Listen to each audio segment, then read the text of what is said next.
नमस्ते बच्चों।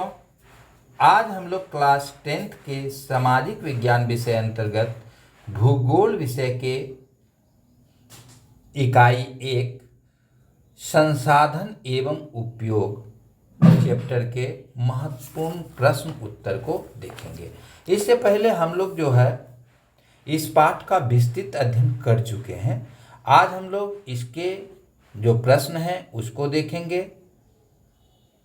3-4 चैप्टर होने के बाद अलग से जो है सभी पाठ का ऑब्जेक्टिव क्वेश्चन कराएंगे, क्योंकि बीटीबीसी के अलावे भी बहुत सारे ऑब्जेक्टिव क्वेश्चन पूछे जाते हैं और बिहार बोर्ड के एग्जाम में ऑब्जेक्टिव क्वेश्चन का बहुत ही ज़्यादा महत्व है, क्योंकि अभी 50% क्वेश्चन आपका ऑब्जेक्टिव रहता है। इसलिए जो बीटीबीसी की किताब में ऑब्जेक्टिव है उसके अलावे भी ऑब्जेक्टिव क्वेश्चन कराएंगे। तो आज हम लोग इस पाठ के महत्वपूर्ण प्रश्न उत्तर को देखते हैं।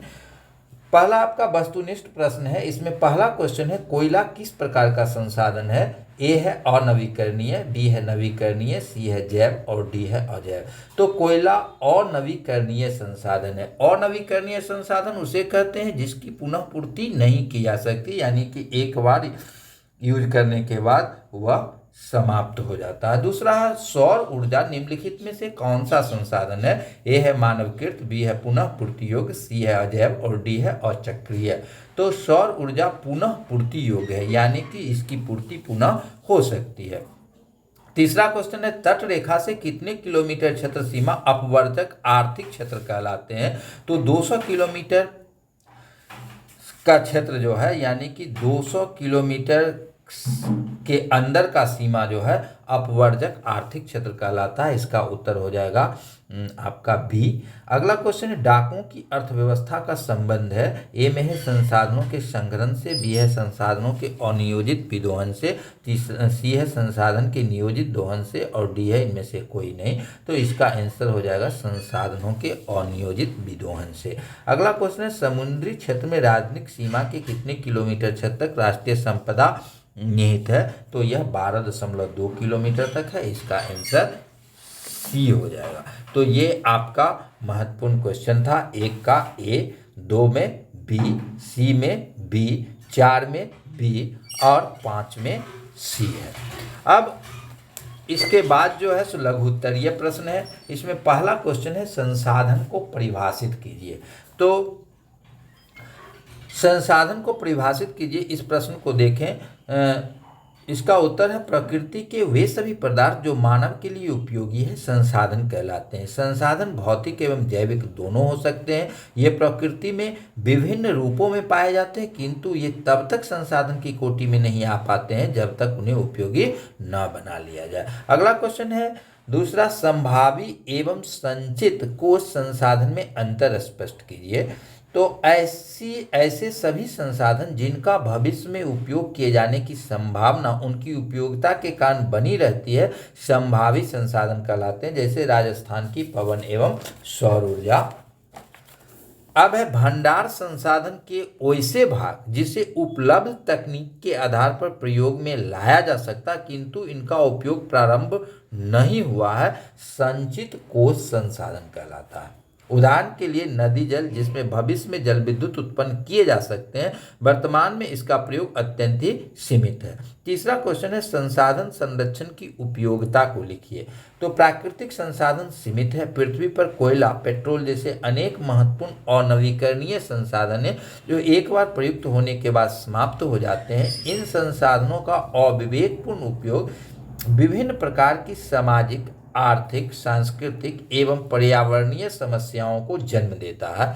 इसलिए सतत विकास तथा भविष्य की पीढ़ियों की आवश्यकता की पूर्ति के लिए संसाधनों का संरक्षण आवश्यक है। अगला क्वेश्चन आपका है, संसाधन निर्माण में तकनीक की क्या भूमिका, स्पष्ट कीजिए।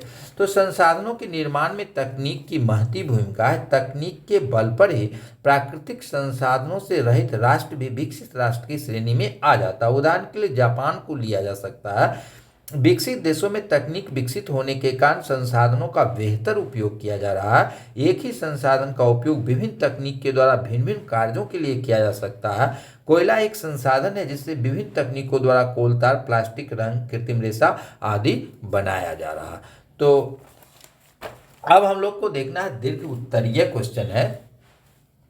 दीर्घ उत्तरीय क्वेश्चन में पहला आपका है, संसाधन के विकास में सतत विकास की अवधारणा की व्याख्या कीजिए। पर्यावरण को नुकसान पहुंचाए बिना तथा भविष्य में संसाधनों की उपलब्धता को ध्यान में रखकर वर्तमान समय में किए जाने वाले विकास को सतत विकास कहा जाता है। संसाधन मानव की जीविका का आधार है।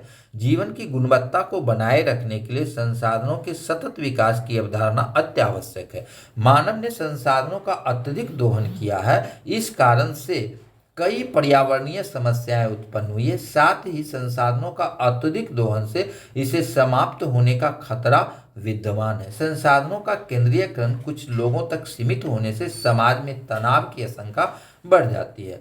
संसाधनों के अविवेकपूर्ण दोहन ने अनेक समस्याओं को जन्म दिया। इन समस्याओं में भूमंडलीय तापन, ओजोन क्षय, मृदा क्षरण, अम्लीय वर्षा, भू विस्थापन, असमय मौसम परिवर्तन आदि प्रमुख है। इन सब कारणों से पूरा विश्व संकटमय हो गया। इस विषम परिस्थितियों से मुक्ति पाने, विश्व शांति के साथ जैव संसार को गुणवत्तापूर्ण जीवन प्रदान करने के लिए संसाधनों का युक्ति संगत वितरण आवश्यक है। ऐसा करने से पर्यावरण को बिना कोई नुकसान पहुंचाए भविष्य की आवश्यकताओं के अनुरूप वर्तमान विकास को कायम रखा जा सकता है। सतत विकास क्रम को अपनाकर मानव खुशहाल वर्तमान और सुरक्षित भविष्य प्राप्त कर सकता है। अब अगला क्वेश्चन आपका है, स्वामित्व के आधार पर संसाधनों के विविध स्वरूपों का वर्णन करें। यानी कि स्वामित्व के आधार पर संसाधनों का जो वर्गीकरण किया गया उसके बारे में आपको लिखना है। तो मानव जीवन के लिए उपयोगी सभी वस्तुएं संसाधन हैं। इन संसाधनों के अलग अलग स्वरूप के कारण इसके विविध रूप हो सकते हैं। स्वामित्व के आधार पर संसाधन को निम्नलिखित 4 स्वरूप हैं। व्यक्तिगत संसाधन, निजी अधिकार क्षेत्र में आने वाले संसाधन व्यक्तिगत संसाधन कहलाता है। संसाधन के स्वामी को इसके बदले सरकार को केवल कर चुकाना पड़ता है, जैसे बाग, बगीचा, तालाब, कुआं आदि। दूसरा, सामुदायिक संसाधन, तो किसी खास समुदाय के स्वामित्व में रहने वाले संसाधन को सामुदायिक संसाधन कहा जाता है। इस समुदाय का अधिकार पूरे समुदाय का होता है, जैसे मंदिर, चारागाह, सामुदायिक भवन इत्यादि। तीसरा है राष्ट्रीय संसाधन, तो किसी देश के अंदर उपलब्ध सभी संसाधन राष्ट्रीय संसाधन। देश की सरकार को यह अधिकार होता है कि व्यक्तिगत संसाधनों का अधिग्रहण आम जनता के हित में कर सकता है। और चौथा है अंतर्राष्ट्रीय संसाधन, तो सागर तट से 200 समुद्री मील के आगे स्थित संसाधन महासागरीय संसाधन को अंतर्राष्ट्रीय संसाधन कहलाता है। तो ये आपके स्वामित्व के आधार पर संसाधनों का वर्गीकरण था। अब अगले दिन हम लोग जो है अगले पाठ प्राकृतिक संसाधन में हम लोग भूमि संसाधन के बारे में अध्ययन करेंगे और इसके बाद भूमि संसाधन के प्रश्न उत्तर को करेंगे। साथ ही 3-4 चैप्टर होने के बाद इससे संबंधित जो भी ऑब्जेक्टिव क्वेश्चन होंगे वह अलग से तैयार करके प्रस्तुत किया जाएगा, जिससे जो है आप आसानी से परीक्षा में ऑब्जेक्टिव क्वेश्चन को हल कर सकें। धन्यवाद।